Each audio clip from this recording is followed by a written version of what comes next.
All right. Rick, wonderful to meet you, sir. Thank you for taking a minute out today. Thank you. So, before we get into your life as an entrepreneur, a happiness advocate, and an author, I want to know, we're in a new year. Surviving the pandemic 4.5 years ago was such a big deal. Did so many things to us during the process. How much of that time period still exists or reverberates in your work today? I think that we're still recovering from a lot of it in a number of ways. So being in business, we're still weeding out some of the COVID employees. At that point in time, we were hiring anybody who had a pulse. If you were willing to just stand up and show up, we give you a job. And now that the workforce has eased up a little bit, we're starting to change out some of our talent. That's one change we're making. In the hospitality side of things over here, we had a post-COVID boom. I have hotels in Central America. We were just full all the time.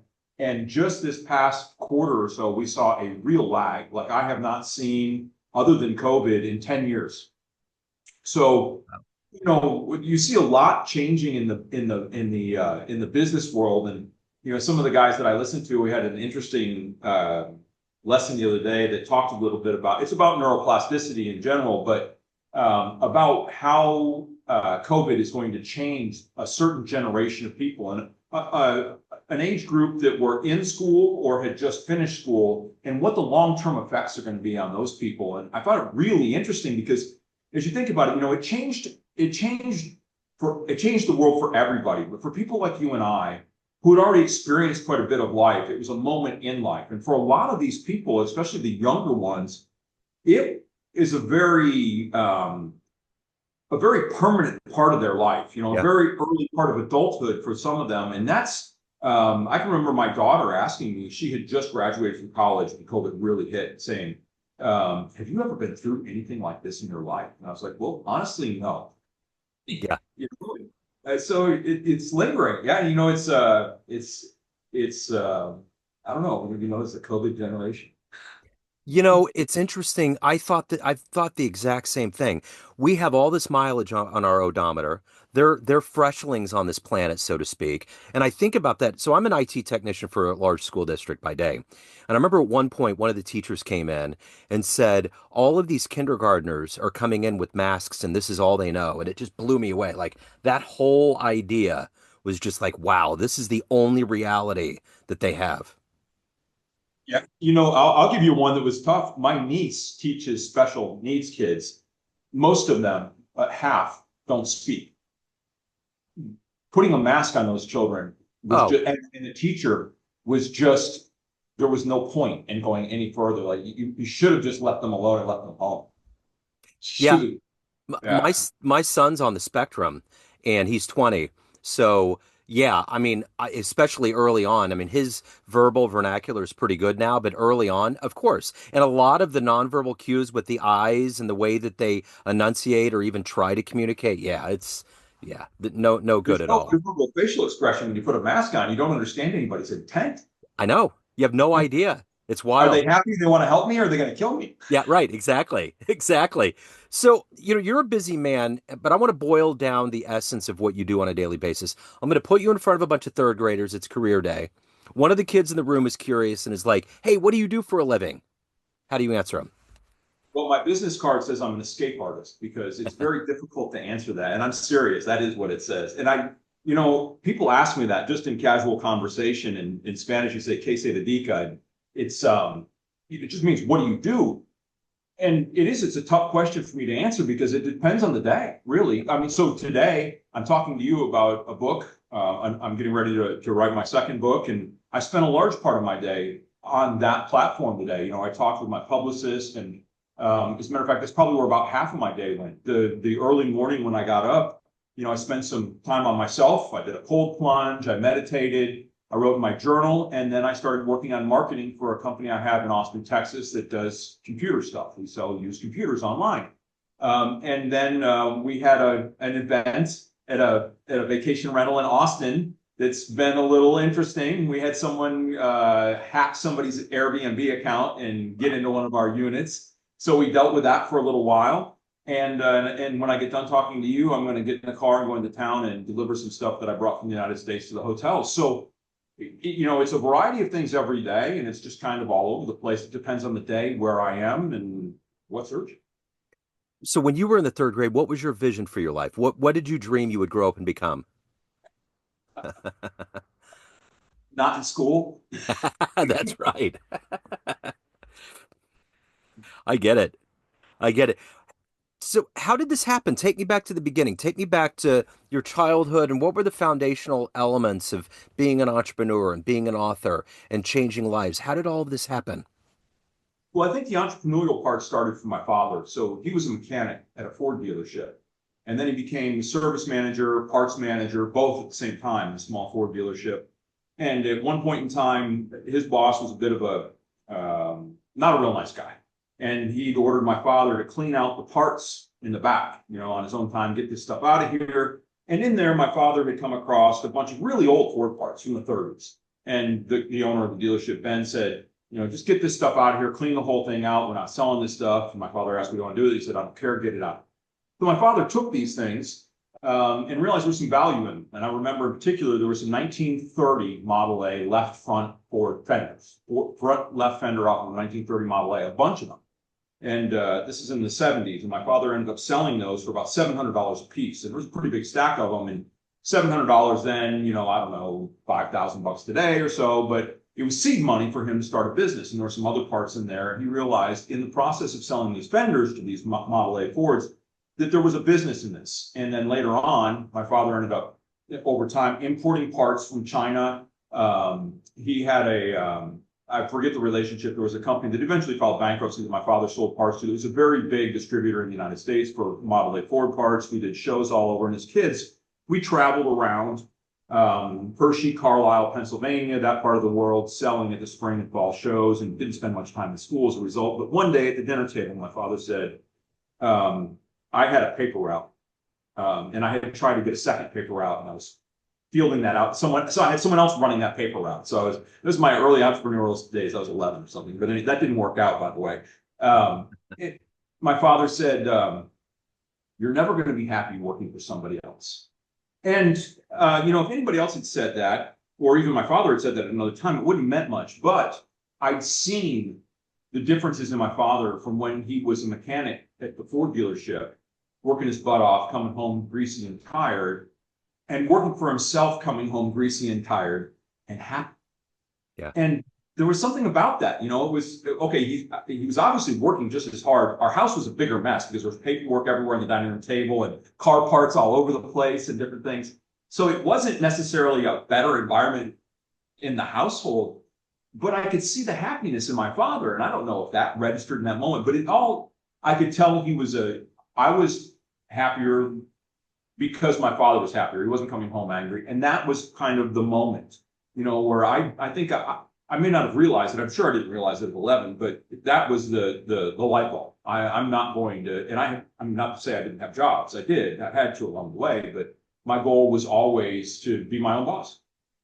Talk to me about the new book.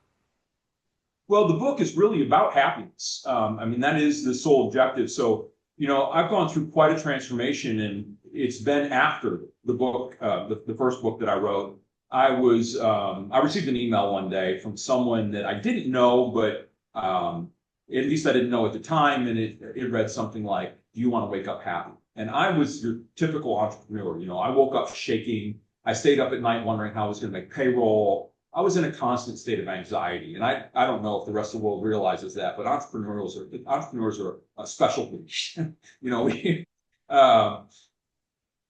So at that point in time, I got involved with this program. Julie Hutchinson is her name, and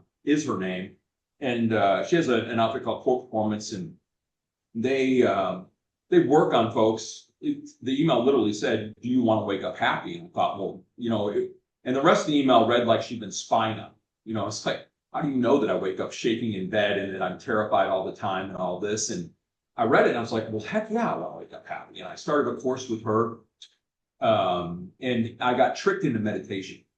It was an interesting route, but they were called breathing exercises at the time. And so I started this program. I did the breathing exercises. I was using a gadget called an inner balance, to heart math, and didn't even didn't even realize I was meditating until months, and then it was it was really in the moment incredible to me because there were markers in this app, like you would see your scores improve. And as these scores were improving, I realized I'm slowly being just a few weeks, I'm feeling better, and I don't wake up scared, and I'm kind of happy, and all this is pretty wonderful. And at the beginning of this whole thing, she asked me what my goals were, and she asked me about my alcohol consumption, and I drank every day. I had for 38 years. I didn't have any desire to quit. At any rate, after getting into this program, and I don't know, 2 months into the program, I just was in my apartment in New York one day and took all the booze and beer and dumped it down the trash chute and closed the door. And just said, you know what, I don't know why. It was just like, I don't want to drink alcohol anymore. And I trashed it all in. Some of the people that I know really well will probably have seen a difference in me and may think that it's the reverse, that I gave up the alcohol and became happy because I wasn't an alcoholic anymore. And it literally was the other way around. Like, I became happy and I didn't need the alcohol. And that was just part of the transformation. And then throughout the past year, I've increased my meditation practice and I've begun doing things like cold plunge. And I started thinking about how what I had thought was going to make me happy all my life, this, chasing the dollar. And I did everything that I set out to do. I'm one of these guys where, I have to be careful what I commit to. I ended up in yoga for 7 years. I hate yoga. But when I walked into class, I could never leave. And this is how I end up with all these things like a black belt in Taekwondo. I'm a rescue diver and a pilot and all this. I'm ridiculously committed. Once I say I'm going to do something, I do it. And I ended up going down this path early on in life of trying to accumulate things and measuring success with dollar signs, because I think that's what a lot of us do. We really see the end of the rainbow as being a pot of gold, and that you're constantly thinking that if I only get this, if I accomplish this, maybe it doesn't all have dollar signs, but we're always looking into the future, like I'll be happy when, I'll be happy if, and none of that made me happy. I got to the end, I was as successful as I could have ever dreamt that I would be. I had the things that I'd set out to get. And then I woke up in the morning terrified, shaking in bed every day, not once in a while, every day. I was in constant anxiety. And then I wasn't. And I realized that what made me happy had nothing to do with all of those things that I was chasing. It was walking my dog and meditating and going to the gym and talking to certain friends and spending time with family, doing all the things that I could have been doing all of my life that never would have cost me a dime. Yeah. And spending some time in Costa Rica in COVID caused me to realize or reinforce this a little bit, or maybe it was looking back on what had happened. So many of my friends, there was no government relief in Costa Rica during COVID. And so everybody was on. There was no war for anybody anywhere. And you see people standing in line for food at a handout, it's one thing. When you see your friends and people you know very well standing in line for food, it's a different thing. And the way they dealt with it in families who were already 3 and 4 to a small house were now 8 and 12 to a small house. And they just learned to get by, and they were still happy. But it didn't dawn on me at the moment. It was more of a crisis type of like, what can I do to help type thing. But looking back later on, when I was starting to make these realizations myself, I'm like, they've known it all along. Yeah. I don't have any money down here. Some of the people I know in Costa Rica are the poorest people I know, and they're the happiest. Yeah. And then you really, so then to get back to the book, it was like, I've been homeless, I've been incarcerated, you name it, bad or good. I've been on both sides. Like, none of that stuff made me happier all along. It wasn't where I was or how much I had or anything else. My happiest moments have always been about, the simplest things. And then I'm like, how can I teach other people this? Yeah. And I began to think that I'm in such a good place to do it, because if somebody else comes out there, if somebody's been happy all their life and they say, oh, I'm going to show you how to be happy, I'd be like, you're just a happy person, you're lucky, whatever. I've had a shitstorm of life. I've been very unhappy, and I've done all the things that some of these people are probably thinking would make them happy. Yeah. You know, if I could have the big, beautiful house and fancy cars and a wonderful family, and I'd be happy too. Well, I had all that stuff. I wasn't happy, Yeah. but so I've learned what does make people happy, what makes me happy, and I'm hoping that I can show the world, or at least a small fraction of it. So during the pandemic, I ramped up my interviews with the world of jazz musicians, and I would have my kids in the car with me, and they would listen to it. I remember one in particular. I interviewed a pianist from New York that sold everything and went to Costa Rica. So in like May, you can hear the surf, you can hear the macaws, the whole thing. He became a surfer. He was a totally different cat. Like there was nothing about that life before. It was like it all melted away. He got the game and he was like, I'm out, and he was loving it. And it's amazing how those transformations will just totally. And when you do grab those things, I hear your story a lot. There's so many people that feel like you have to chase and chase and chase and go, but at the end of the day, it's all about those simple little things, and they're always right in front of you, right? To a certain degree, They are. you know? And it's amazing, but I'm curious, in all of these ups and downs in your life, you've had to find inspiration. Who's been that hero, that inspiration that's always been a voice that's allowed you to get on your feet and be you?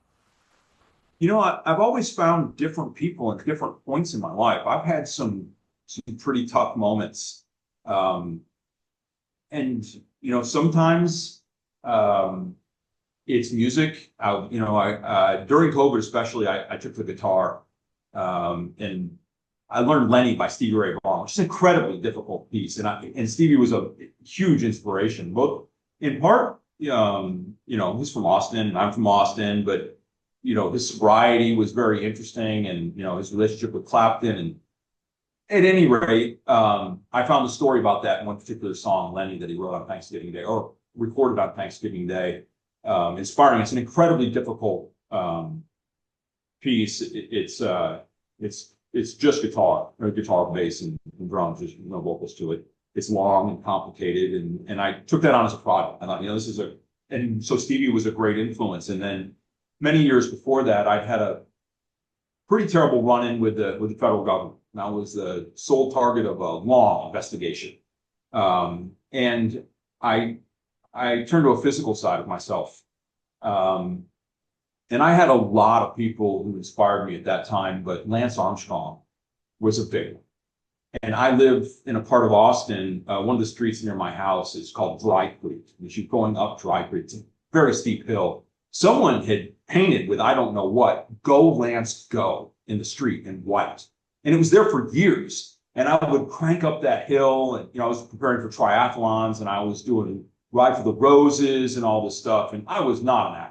I mean, that was not my game back then, but I was determined, and it was a great outlet. I didn't realize at the time how much of a diversion it was from my problems, because when you're on a 100-mile bike ride in 100-degree Texas heat, your problems are way behind. Yeah. You're not. That's not what you're thinking about. And so that helped a lot. And um, I've always managed to find a hero. It's easy to find inspiration. There's so many great people in the world, and I don't care what you're interested in. When I was a kid, one of my biggest inspirations, Dizzy Gillespie. Yeah. He's And oh my gosh, and I was a saxophone player. I didn't even play the horn, and yet the trumpet, and I was just amazed. And the first thing that got me with the cheeks, I'm like, what is wrong with this guy? How does he, what was he born with that stuff? And then I got, the first glimpse I ever had was an album cover. And then I would listen to it, and I was just like, this is just amazing. I mean, as a young child, yeah. 12, 13 years old, listening to this, like, how can anybody? And there were others. You know what's interesting about you saying that with Dizzy? It's like the music is one thing, but I talked to his protege, Arturo Sandoval, and he was trained by him, loved him. I mean, he grew up idolizing him and then ended up working with him. And I asked him at one point, I said, just break it down. All I see is Dizzy laughing, having a good time, ham hocking, and nailing that horn in the best way possible. What was he like? He was like, that's exactly who he was. He embodied happiness. And they talk about that with players sometimes. It just comes out of their horn. What you hear is who they are. And Dizzy was the embodiment, the absolute embodiment of that vibe, which is totally cool, man. Totally cool. So And there were other people that I just couldn't get into that were probably just as good as music. So Kenny G obviously was the sax player of the day. yeah, Couldn't stand the music. yeah, I didn't like his vibe. yeah. And here I was a sax player, but I could sit there and listen to Dizzy Gillespie from now to the time. Yeah.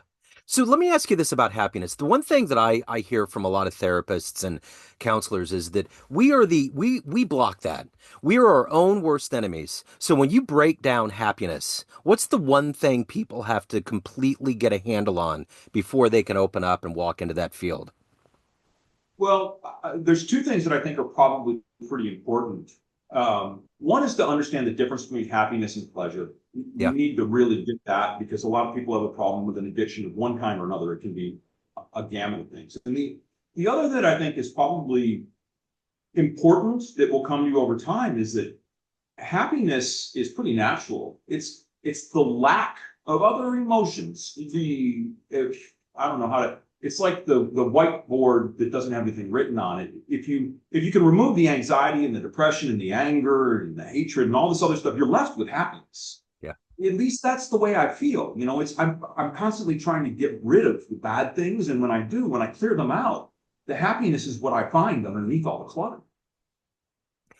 So of all of these things that you've done, overcome and evolved into and achieved in your life, what are you ultimately the proudest of? At this moment, Yeah. stop drinking. Yeah. Yep. I don't know. I mean, I still think of that. Sometimes when I'm down a little bit, I think about that. Like, I don't drink. Yeah. It's If huge. I, it is, and it was nothing I really even set out to do. It was just like a momentary, I don't know, and yet I knew when I tossed it out, admittedly, it was like, I'm going to try this out. It was not 24 hours that had gone by that I had decided this is forever for me. I mean, I was a Yeah. wreck. Yeah. But don't get me wrong. I wasn't all of a sudden happy. I was just like, you know what? This isn't a test. I'm done. I've had all the alcohol I need. I Yeah. had literally drank every day for 38 years. I'd taken 2 days off to take my son on a Boy Scout camp out when he was 12. Yeah. And every other day. And I wasn't one to have, I never had a DWI or relationship problems. I didn't even think I had a hangover. I didn't until I quit drinking and realized I was hungover every single day of my life. But Yeah. I drank beer or wine or both every single night. And I would start drinking at 6 and I would drink until I fell asleep. Yeah. I say fell asleep, I mean pass out. Yeah.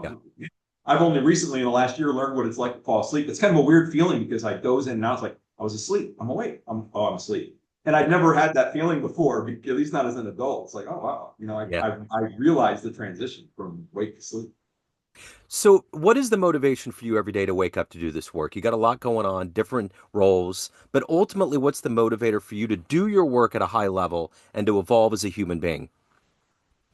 Well, I mean, those are a little bit separate in that I think if it was just about me, I probably wouldn't do as much work anymore because I've really found an interest in bettering myself. I love to paint and draw and write, and read and meditate. But from the business side of things, despite the fact that, you could argue I don't have to work anymore, I enjoy the work. I enjoy the people I work with. Yeah. I have a lot of great people. At the company I have in Texas, I mean, there may only be 25 people there, but half of them have been there a decade or more. I bet the average person's been there 8 years. And these folks in Costa Rica, I mean, even here, I've got employees who've been here 10 years already. And they're great people, and they depend on me for a job. That's a very rewarding thing to do. So many, when you talk about happiness, so many people are miserable in the work, and being able to provide a job that makes somebody happy, a job that they enjoy to come to, there's a lot to that because then they're a pleasant person when they go home and they spread that love with their family. And then maybe those people have a better life and maybe they grow up to be better parents. And, a little positivity can go a long way, as can negativity. You know, they're both just as contagious. So let me ask you this. At the end of the day, everyone has a perception of you. Family, friends, clients, colleagues, everyone around you, but you run the show. What's your perception of you? Who do you think you are? I um I think I'm a pretty interesting guy, and even knowing myself and knowing what's going on, I'm like I'm the guy I just like being around because you just don't know what's coming next. Yeah. I mean, it's interesting being me. I'll be perfectly honest because the ADHD has a little bit to do with that, but I get like 45 ideas an hour. And, Yeah. you know, every once in a while I act one out. We just did this new vacation rental in Austin. I had an idea a little while ago. It's like, let's make a vacation rental just completely different. I made a spa. We took out the fireplace and put an infrared sauna in there, put a cold plunge on the deck, took the kitchen out, infrared IR panels inside of massage tables, and the name was like Sexy Chic Spa or something. And it's only been we put it up like 3 days ago, and we had 3 reservations in the first day. It's an incredible. It took off, and the thing is, that's all great. It's not about the business, it's creativity, and I just had that idea a little while ago. You know, it's like, what's next? So it's fun to be sitting in these shoes, and sometimes I wonder what it would be like to just be hanging around somebody like me and watching from the outside because I'm just all over the freaking place. I love it. So if anyone wants to pick up a copy of the new book, they want to reach out, they're curious about all of the things that are going on in your world, where's the best place to go? You know, probably start with rickculleton.com or find me on YouTube. To be honest, we don't have a lot of organization out there. You know, the book is on Amazon. We're probably going to work on a little bit more of a presence going forward and ways for people to contact me. We talked a little bit about that today, but just like everything else in my life, it's a little haphazard. You know, that I did not expect that first book to sell as well as it did, to be honest with you. I thought it was a bit niche. You know, how many people want to read about somebody with ADHD? I was surprised, pleasantly surprised. So, and I think that was also a driving factor with, okay, I've got to, you know, I have a bigger message. Yeah. Yeah. Rick, thank you, sir. Thank you for your story. Thank you for your time. It's fascinating. Just seems like you got this electrical current around you and you're just pulling in all kinds of wonderful things. So, man, keep doing the good work. Thank you very much.